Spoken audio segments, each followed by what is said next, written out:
Good evening. This is All India Radio Kohima. I'm Jonas Yandan with Evening News. The headlines. Environment, Forest and Climate Change. Minister Bhupender Yadav launches Prakriti and green initiatives on plastic. Centre says forthcoming census to be the first digital census. Chief Minister Neiphiu Rio urges to promote and preserve rich culture and heritage through documentation. And Hans Foundation donates 9 mobile medical units to Mon district. Now the news in detail. Environment, Forest and Climate Change Minister Bhupender Yadav today launched Prakriti and green initiatives on plastic in New Delhi. Speaking at the event, he said that India is generating about 3.5 million tons of plastic waste, and it has almost doubled in the last 5 years.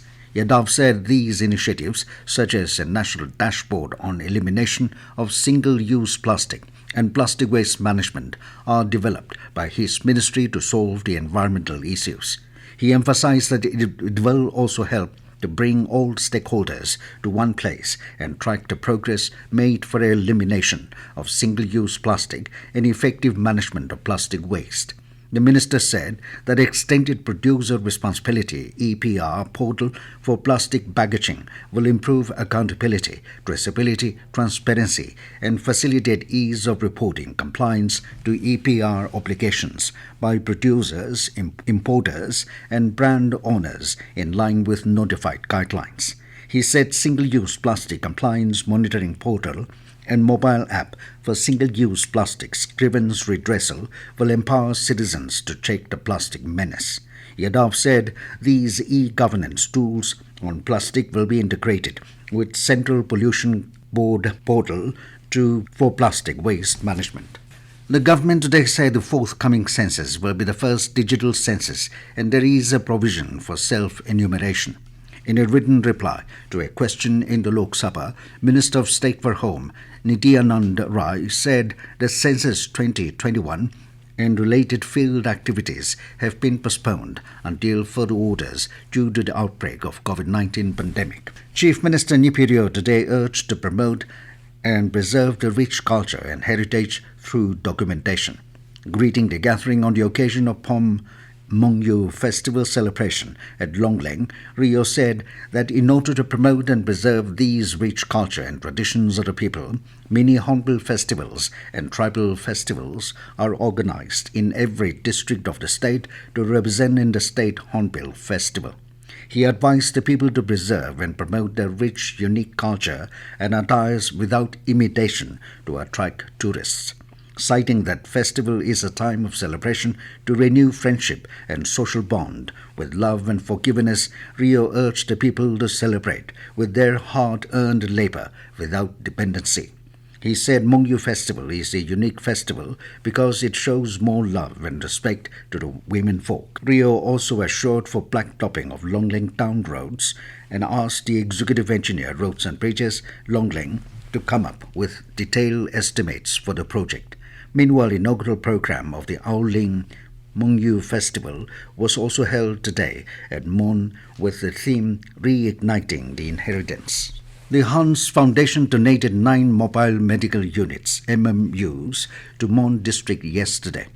Advisor for Social Welfare, Home Guards and Civil Defense, Noge Wangnao, appreciated the Hans Foundation on behalf of all the elected members of the district for bringing the project to the district. COO of the Hans Foundation, Shalendra S. Kataria, urged the Hans workers to make sure that the service reaches the last household in the district. The MMUs are all-terrain 4x4 customized ambulances aimed at reaching all the villages in Mon district to provide basic primary health care, generic medicines and laboratory services in a rural setup at a subsidized rate. Out of the 9 MMUs, 4 will be stationed at Mon headquarters, 2 at Dizit, 2 at Aboy and 1 at Dopu, and will visit all the villages in the district once a month.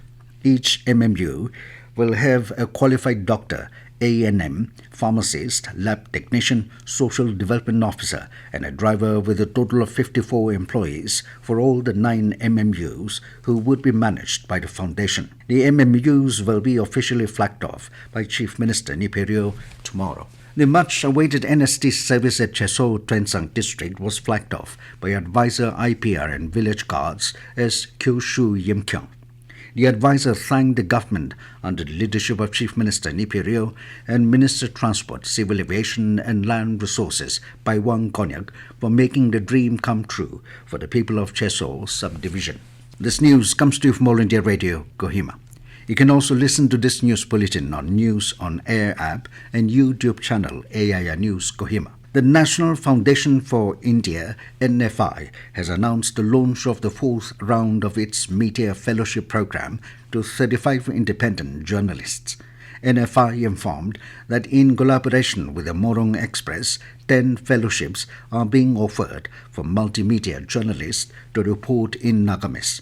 Altogether, 25 fellowships are being offered for independent journalists reporting in Urdu. The application process is open now and one can apply till April 10 midnight. Each fellow will be granted 30,000 rupees to publish one story of 1,000 to 1,500 words on a broad range of themes and issues of public interest reported in depth over 1 month. Fellowship grants are announced within 15 days of the application window closing.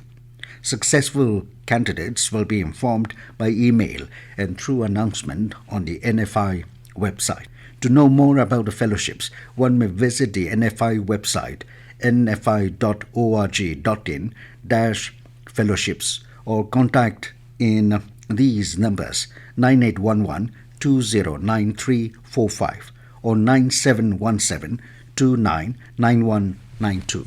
Health and Family Welfare Minister Dr. Mansukh Mandavia today informed that the number of undergraduate medical seats has increased by 75% and postgraduate seats by 93% since 2014 in the country.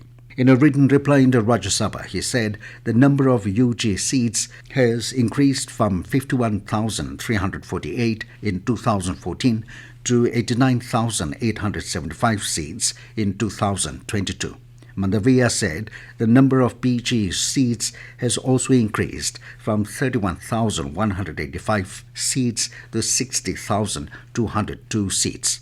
The minister said the government has taken various steps to increase the number of seats in various medical institutes and colleges in the country. He said 157 new medical colleges have been approved under the centrally sponsored scheme for the establishment of new medical colleges by upgrading district and referral hospitals.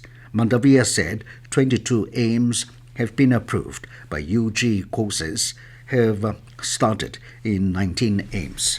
Minister of State for Social Justice and Empowerment, Pradima Paumik, said that the benefits of Economic Weaker Section EWS reservation is available to those persons who are not covered under the existing reservation scheme for SCs, STs and OBCs in central government.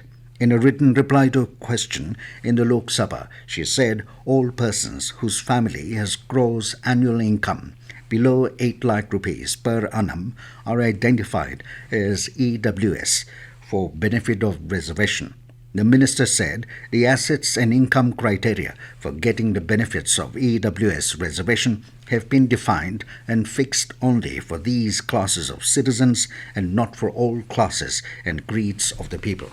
Health and Family Welfare Minister Dr. Mansukh Mandavia said over 84% of eligible beneficiaries aged 18 years and above have received both doses of COVID-19 vaccines in the country. He said 97% of eligible beneficiaries have received a first dose under the National COVID-19 Vaccination Program. However, 2.60 lakh eligible beneficiaries above 18 years of age have not taken even a single dose of vaccine.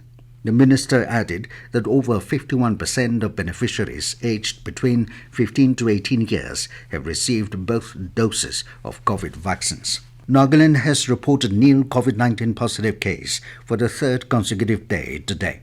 The state also reported nil recoveries from the infection. The total recovery remained at 33,224. Currently, the state has 10 active COVID-19 cases. And now to end the news, here are the main points again.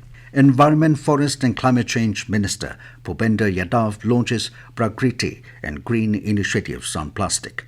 Centre says forthcoming census to be the first digital census. Chief Minister Neiphiu Rio urges to promote and preserve the rich culture and heritage through documentation.